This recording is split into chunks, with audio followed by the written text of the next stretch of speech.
we're gonna move on to the last recipe. Yeah, so we're making a shake. Yeah, so take this as an outline. There's also lots of things that you can substitute with. But, you know, kind of considering that if you're experiencing appetite loss, you might not feel like eating solid foods, right? That's something that can happen, and you might want to be, you know, drinking your calories and protein. So we're gonna make one that is quite high in calories and protein. One of our favorites, which is a chocolate almond banana shake. I was the only one that responded to that. Sounds good to me. Ooh, there we go, there we go. Yes, so we're making, I guess it's on the territory of shake. You can call it a smoothie, but or a milkshake. I guess we're getting a little edgy with this for sure. But pretty simple. The first thing that we're going to add to this is the bananas. It's a banana shake. If you can freeze bananas, that's a great way of, you know, to use up any of the bananas that you're not going to eat or they're starting to go a little dark. You know, cut them up, put them in the freezer, and they're great in smoothies or milkshakes because they're going to give you a really nice consistency. And we want to whip them up actually quite a bit.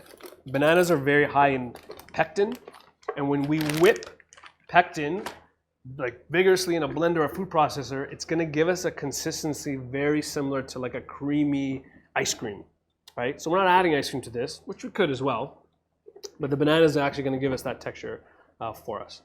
So we're going to put some of that frozen banana in there. We're using almond butter.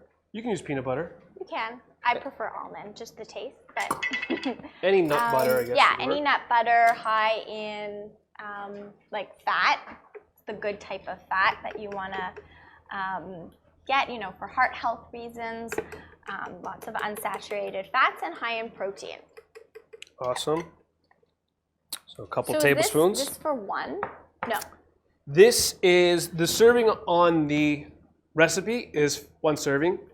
I'm making slightly more because I'm not measuring anything right now, as you can see, but this would be 1 for me.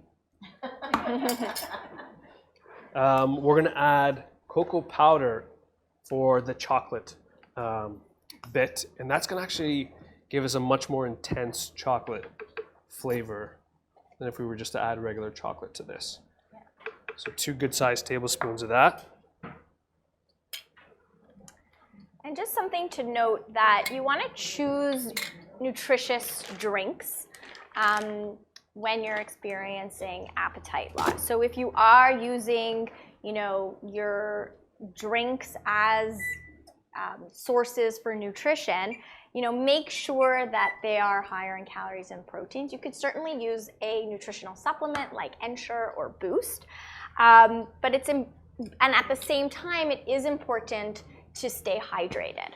Okay, so this obviously counts as hydration. You know, but I want to just address the fact that having water, tea, or coffee, because it's just kind of liquid, you're not necessarily getting nutritional protein or calories from it, is something that you might not want to have with your meal because it can make you feel fuller more quickly. Okay? So kind of have that in the sides, right, before a meal or after a meal. Now, for a little bit of sweetness, the banana is going to actually contribute quite a bit of the sweetness, but we're going to use a little bit of maple syrup in here as well, just because we love maple syrup. This is optional. This is like to taste. You don't have to add it if you don't want. We're just adding just a little bit in here. It's not like the tennis player. I don't know if anyone saw the tennis player, Canadian tennis player, just chugging maple syrup on the sideline. Not that crazy, just a little bit. And we're going for skim milk powder in here. Question. So yeah, it has protein. So actually for a quarter of a cup, you're getting about 9 grams of protein. So like it's kind of the same as using, it's like steaming out. It's the same as fresh milk, right? So it's just a different, because we're adding we're taking our liquid, we're using a higher fat yogurt. So we're like adding in some more protein on top of that. You could certainly use a protein powder. It just might change the taste profile, right? So So yeah, and it's also, again, we're making every bite count. So if you think about it, you don't need that much protein powder to increase, like it's not creating volume that somebody's eating. Now for the liquid, like it states on there, you can use whatever you want, right? Like Steph mentioned, just adjust according to your needs. For today, for this class, for this recipe. Can I just say one more thing about the Yes. protein powder? It also has a lot of bone building nutrients. So it has the calcium and vitamin D as well, which your almond milk, Jeremy's We're using almond milk. Yeah, so it will have that as well. It's just, if you were to use water, just note that that's not adding that in.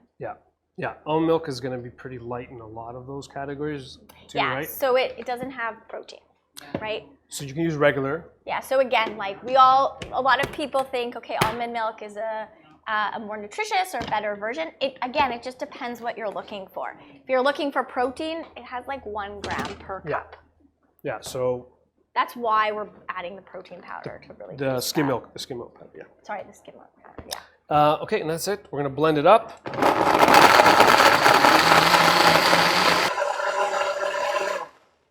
And that's it. We should have a very shake-like, chocolatey, banana-y, almond-y, just throwing all kinds of words out here. Shake, protein-y. Yeah, and that's it. That is our almond chocolate, I forgot the name, Almond. banana shake.